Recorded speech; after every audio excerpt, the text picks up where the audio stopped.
what were you guys doing after your burpees? Like you were all like basically hyperventilating. Your demand for oxygen was exceeding what you can supply. And what I was wondering is, do they have a recovery ritual, like a protocol? Remember, CrossFit's all about constantly varied. And why do we do constantly varied? To keep the body guessing. But what don't we want the body to guess on? Our recovery. The purpose of recovery is to put you in the best position for the next interval. And it is surprising to me that athletes still in this sport don't understand how to optimize the recovery, because they haven't developed their own individual process. For example, if you're doing an open workout that has one set, 1 minute of rest, and another set, what are you doing in the middle? And what I find is I see this, an isometric hold where there's no muscles being moved, and all I am doing is keeping this acidity stored in my muscles. Now, at the end of my 1 minute of rest, I stand up and I'm expecting myself to move.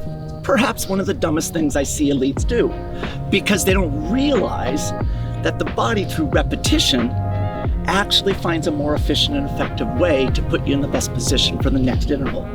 So you have to develop a ritual.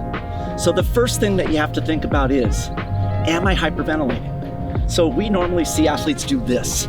They're finishing, but they're going, right? Their demand for oxygen is exceeding what they can supply, meaning the muscles are starving.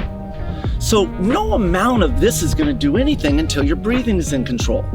So what you do first is focus on the breath. As soon as it's in control, now you could start moving the muscles because they're getting enough oxygen to help them recover.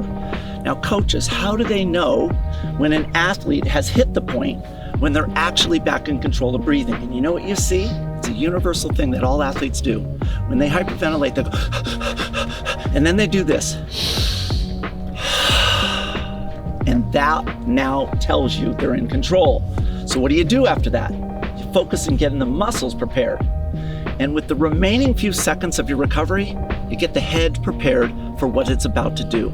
And the only thing that you're thinking about when you're getting the head prepared is, what is the first step that I take? You're not thinking about the whole interval, it's just the first step, because once you do the first step, the body takes over. All right? So there's your protocol. So if the brain doesn't know when your next dose of oxygen or energy, when it's coming in, meaning it's random, then how does it know if you're not going into a 1 minute breath hold? If it thinks you might be going into a 1 minute breath hold, it's going to hold a higher percentage of your muscle fibers in reserve, meaning whatever you're doing is going to be more difficult. But if you establish this reliable, predictable, consistent pattern, which I immediately picked up on and commented on, the brain actually frees up a higher percentage, making whatever you're doing easier.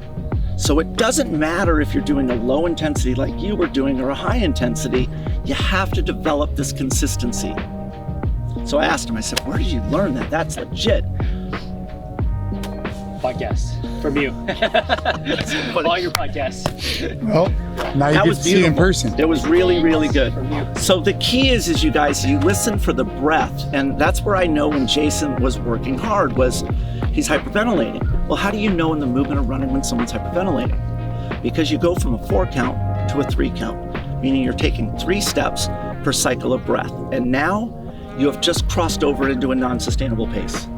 You're in trouble. So a 4, he's back in control again. And so what I listen for is that frequency.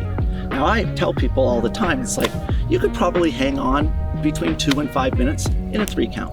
You go to a 2 count, you're under a minute for sure, probably closer to 30 seconds. So if you're not about to finish, you better slow down.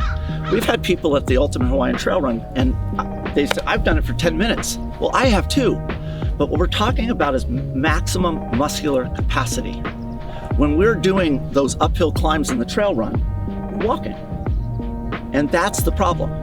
Yeah, you're on a 2 count, but what we're talking about is maximum output. And you cannot stay on a 2 count for more than 30 seconds. The muscles shut down on you.